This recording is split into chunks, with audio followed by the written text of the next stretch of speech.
relativamente محکمی خواهد زد. Iran ও আমেরিকার মধ্যকার দীর্ঘদিনের উত্তেজনা এখন নতুন মোড় নিয়েছে।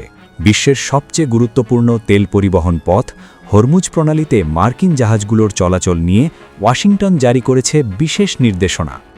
ইরানের সামরিক শক্তির মোকাবেলায় এক প্রকার পিছু হটার ইঙ্গিত দিচ্ছে ট্রাম্প প্রশাসন।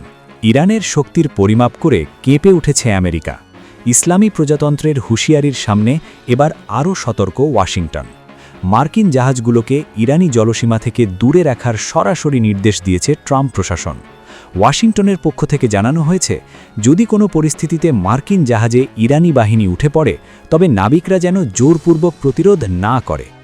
এই নজিরবিহীন সিদ্ধান্তই বলে দিচ্ছে হোয়াইট হাউসের উদ্বেগ কতটা গভীর। বিশ্ব অর্থনীতির প্রাণকেন্দ্র এবং সবচেয়ে স্পর্শকাতর জলপথ হরমুজ প্রণালীর নীল জলে আজ শুধু বাণিজ্য নেই, ভাসছে যুদ্ধের শঙ্কা। আর সেই জলপথ ঘিরেই রণসাজে সজ্জিত ইরান। সোমবার দেশটির ম্যারিটাইম অ্যাডমিনিস্ট্রেশন ইউএস ম্যারাদ এক বার্তায় জানায়, হরমুজ প্রণালী অতিক্রমের সময় মার্কিন জাহাজগুলো যেন অবশ্যই ইরানের জলসীমা এড়িয়ে চলে।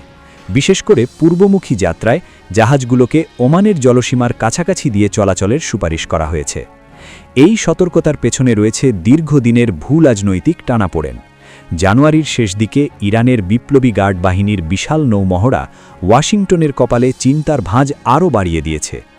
ইরানের সামরিক সক্ষমতা ও ড্রোন মিসাইল প্রযুক্তির ক্ষিপ্রতা এখন শুধু ইসরায়েলের নয়, সরাসরি আমেরিকারও মাথা ব্যথার কারণ হয়ে দাঁড়িয়েছে। বিশ্লেষকরা বলছেন, আনুষ্ঠানিকভাবে যুদ্ধের কথা না বললেও হরমুজে আমেরিকার এই সাবধানী অবস্থান স্পষ্ট ইঙ্গিত দিচ্ছে যে পরিস্থিতি আর স্বাভাবিক নেই।